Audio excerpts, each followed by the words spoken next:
انا كأم ليا دور في اللي بيحصل اليومين دول دلوقتي. طبعا ليكي دور ودور مهم كمان جدا. هو انك تعرفي اولادك الحقيقة.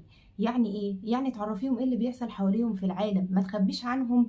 ان في حرب او في ناس بتتقتل، ناس بتموت، اطفال بيتشردوا بيتقتلوا في المستشفيات. لازم تعرفيهم كل اللي بيحصل حواليهم. طب انا خايفة على نفسية العيال، يشوفوا المشاهد دي ويشوفوا دم ويشوفوا صوات ويشوفوا بيوت متكسرة ويشوفوا الحاجات دي ويتعبوا. لا طبعا، ما فيش حاجة اسمها خايفة عليهم.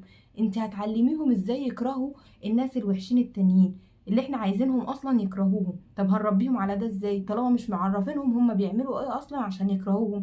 لازم نفرجهم على المشاهد ونفرجهم ايه اللي بيحصل حواليهم. ما نخليش الاطفال كده بعيد وعايشين في عالم تاني غير العالم اللي الناس عايشة فيه. طيب ابدأ معاهم بقى الحكاية منين؟ اول حاجة هنبدأ معاهم الحكاية من الاول خالص جدا. هنقول لهم ايه؟ هنقول لهم كده تخيلوا معانا ان احنا قاعدين في بيتنا في امان وسلام وبناكل وبنشرب وبننام وكل حاجة، وفجأة جه واحد راح زايق علينا الباب وقال لنا انا هدخل اعيش معاكم، اصلا انا ما عنديش بيت وماليش حتة اروحها، فانا عاجبني بيتكم وهاجي اعيش هنا. ده هينفع؟ لا طبعا ما ينفعش. دخل غصب عننا وقال لنا والله انا خلاص انا مش لاقي بيت غير ده، وهو ده البيت اللي عاجبني، انا هاجي اعيش معاكم. دخل البيت بالعافية وغصب عننا وقعد معانا فيه. صحي تاني يوم: انتوا مضايقين عليا البيت وخانقيني وبتعملوا حاجات بتزعجني، انا مش عايزكوا اصلا في البيت بتاعي. ايه ده؟ هو بيتك ده؟ انت اللي جاي تعيش معانا عشان انت مالكش بيت؟ لا ده بيتي، انتوا اللي مالكوش بيت. وامشوا من هنا بقى عشان انتوا بتضايقوني. ونجينا نرد عليه ونقول له لا ده بيتنا وندافع عن بيتنا، يقول لا ده انتوا كده بتعملوا عايزين خناقات وعايزين مشاكل وعايزين حاجات وحشة.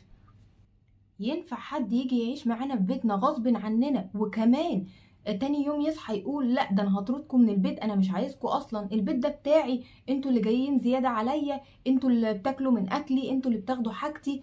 ينفع نسيب له حياتنا كده وكل حاجة متعلقة بينا، سواء البيت سواء اي حاجة موجودة فيه، ونسيب البيت كده ونمشي؟ لا طبعا ما ينفعش. لازم نتعلم ندافع عن حاجتنا، ولازم نتعلم ندافع عن بيتنا. وهو ده اللي بيحصل مع الأطفال في فلسطين.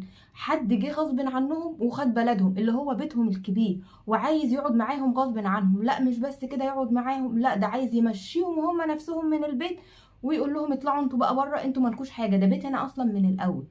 طب لما جم يردوا عليه ويقولوا لا ده بيتنا ويدافعوا عن بيتنا، راح بقى مموتهم وقتل الأطفال ومشرد الستات وبيعمل بص أكتر حاجة وحشة في الدنيا بيعملها. طيب احنا بقى بندافع عن الاطفال بتوع فلسطين وعن فلسطين ليه؟ لان هم اخواتنا، اولا مسلمين زينا، تاني حاجة عرب زينا بيتكلموا عربي وشكلنا وشبهنا في اكلنا في لبسنا في كل حاجة، فلازم ندافع عنهم. ربنا اللي قال لنا في القرآن نعمل كده.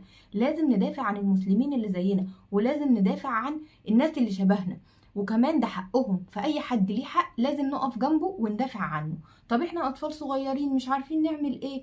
اول حاجه تعملوها ان انتوا تدعي لهم.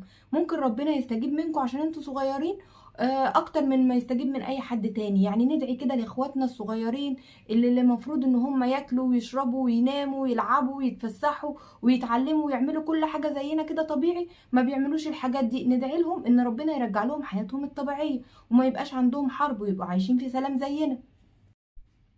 بس كده يا ماما ندعي بس؟ لا يا حبيبي مش بس كده، انت كمان هنقاطع كل الحاجات اللي الناس الوحشة دي بتعملها واحنا بنديهم فلوس مقابلها. يعني ايه؟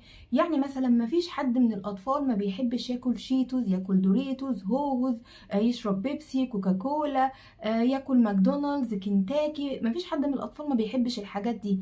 طب تخيل كده معايا ان انا رحت اشتريت لك الحاجات اللي انت بتحبها دي ودفعنا فيها فلوس. الفلوس دي الناس الوحشة دي اخدوها واشتروا بيها سلاح عشان يموتوا الاطفال اللي زيك ويقتلوا الناس. انت هترضى ان انت تجيب حاجة وتتسبب ان انت الفلوس بتاعتك دي اللي دفعتها يتجاب بيها اسلحة نموت بيها ناس تانية؟ لا طبعا. في حد يرضى يعمل حاجة كده وحشة زي دي؟ لا طبعا احنا مش راضيين. يبقى نعمل كمان ايه؟ نقاطع كل الحاجات والمنتجات اللي عاملاها اسرائيل.